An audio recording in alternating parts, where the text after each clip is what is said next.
So just wanted to do a little video on these Fox 2.0 by 2-inch bump stops I put in.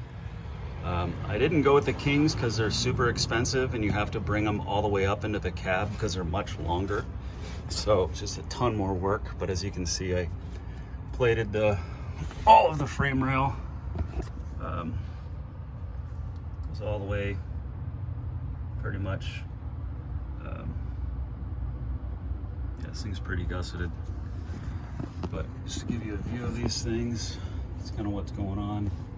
Really tight fit. I mean, to drill that hole, as you can see, I couldn't weld all the way around because of the pinch bolt. It wouldn't pinch, but they haven't bent, flexed. Got Barnes 4-wheel drive brackets that I kind of had to modify and re-weld them, give clearance for the shock. Everything clears, full bump, full top out. Then I'm running the hockey pucks to just be able to adjust where this bump stop engages. And if you can see, I do have the shock mounts here. For future 2.0 Kings with compression adjusters that I'm going to put in. And I did not want to do 2.5s because I don't want to cut out a whole ton of the wheel well. I'd like to keep this thing kind of sealed up. So I'm just going to do a bed cage or a half cage and bring those shocks into the back. I think I got a JCR mini truss on here. Not too bad. And I think that's a Rusty's diff cover. Piece of junk, to be honest with you, but it does hold a little more fluid. Bolt holes didn't line up very well, but you can see the other shock here. I should probably gusset more of the side of the frame. I do have plate going on up there just to give extra strength, but you can see it's not welded 100%, but significantly welded enough. Whole bottom of the frame rails plated and the sides. You can see my limiter straps. They are adjustable. Welded a boss, threaded boss into the chassis, so that just threads straight in, and then there's your jam nut there. So pretty cool. Exhaust is a little close, but bump stops were kind of an afterthought with the limiter straps. Be able to get 2 more inches of travel out of the back of this thing once I do the shocks. So this is another cool modification. I got leaf springs are set up perfect at ride height. They're at 38 degrees. I know 45 is ideal. And then I have the Stinky Fab. These things are sweet. SFR. What do you call these? Shackle relocation brackets.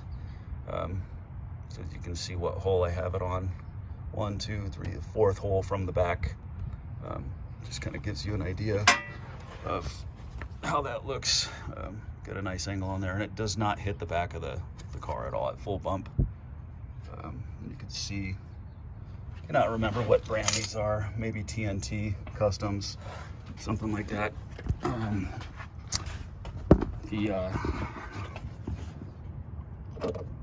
Frame stiffeners. This was I was trying a few different things with the limiter straps, and this obviously that didn't work out, so I need to cut that back off and then put that plate on just for extra gusseting where the bump stop is putting some force on the chassis. As you can see,